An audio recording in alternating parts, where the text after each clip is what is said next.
Hi, I wanted to go over a different technique. It's new as far as I can work out for cooking brisket. One of the challenges that I have experienced often is having to get up at 3 o'clock in the morning, 2 o'clock in the morning, set my alarm, go out in the dark, and usually I've got the offset smoker prepared or the egg barbecue, ceramic barbecue.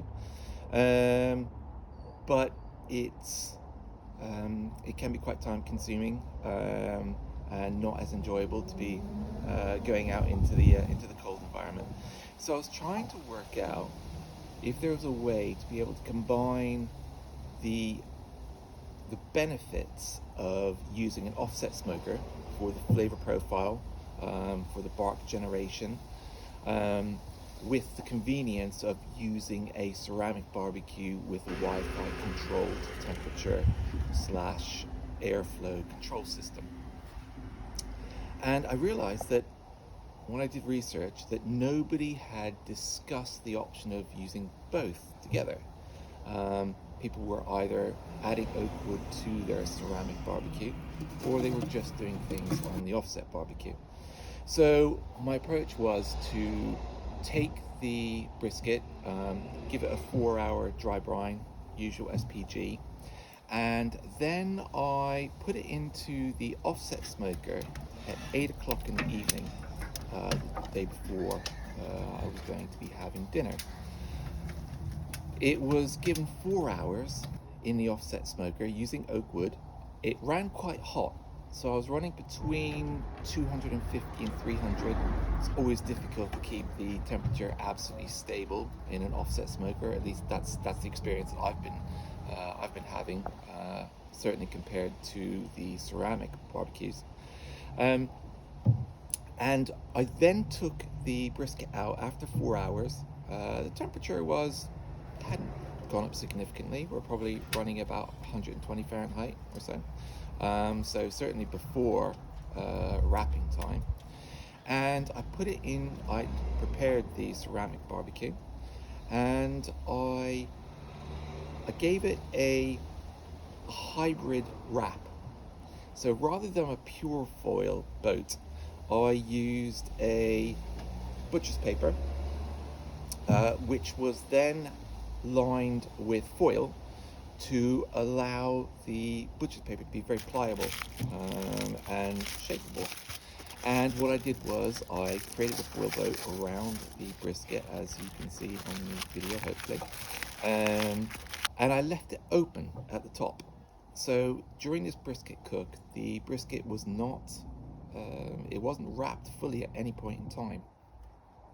And I put that brisket in its foil hybrid boat at approximately 12:30 at night, 1 o'clock, something like that in the morning.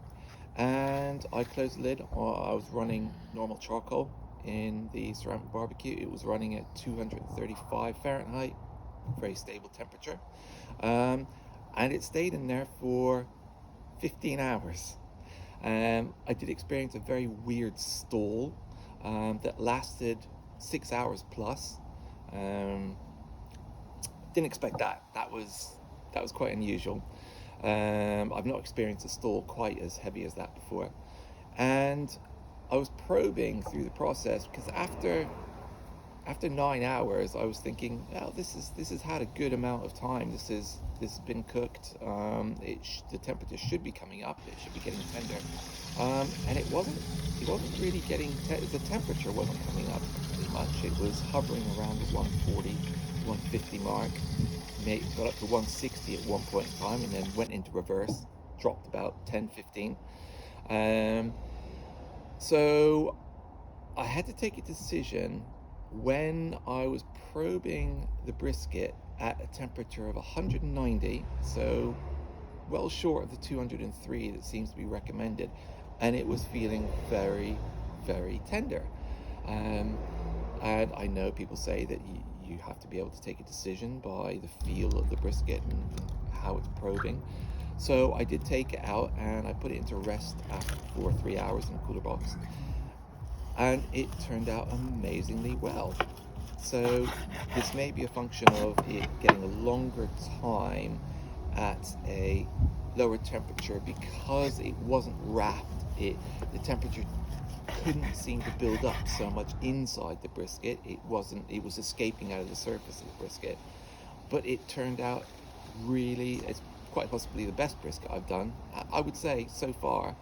So I really wanted to communicate and document a little bit this process of what I call a hybrid cook process, using the offset smoker for 4 hours and a ceramic egg barbecue for, I guess, close to 15 hours time, depending on the piece of brisket that you're using. It may be a shorter time period for you or something, but certainly for me it took longer than expected. But you can see the results. The brisket was exceptionally moist, it was exceptionally tender, and the flavor profile was the same as one would expect from a brisket that was done wholly in an offset smoker throughout the entire period. Hopefully this is helpful for people who are looking to simplify their lives so they can go to bed at a reasonable hour and sleep through the night without having to check on a brisket or stay up tending a fire throughout the night. That was really my objective, was to find a way to be able to get the flavor profile from a fire-based offset smoke without having to tend the firebox on a continual basis for 12 hours, 18 hours, whatever it is in your particular smoker. And it works. So that's something I would recommend now, and certainly it's the method I'm going to be using from this point onwards. Thanks.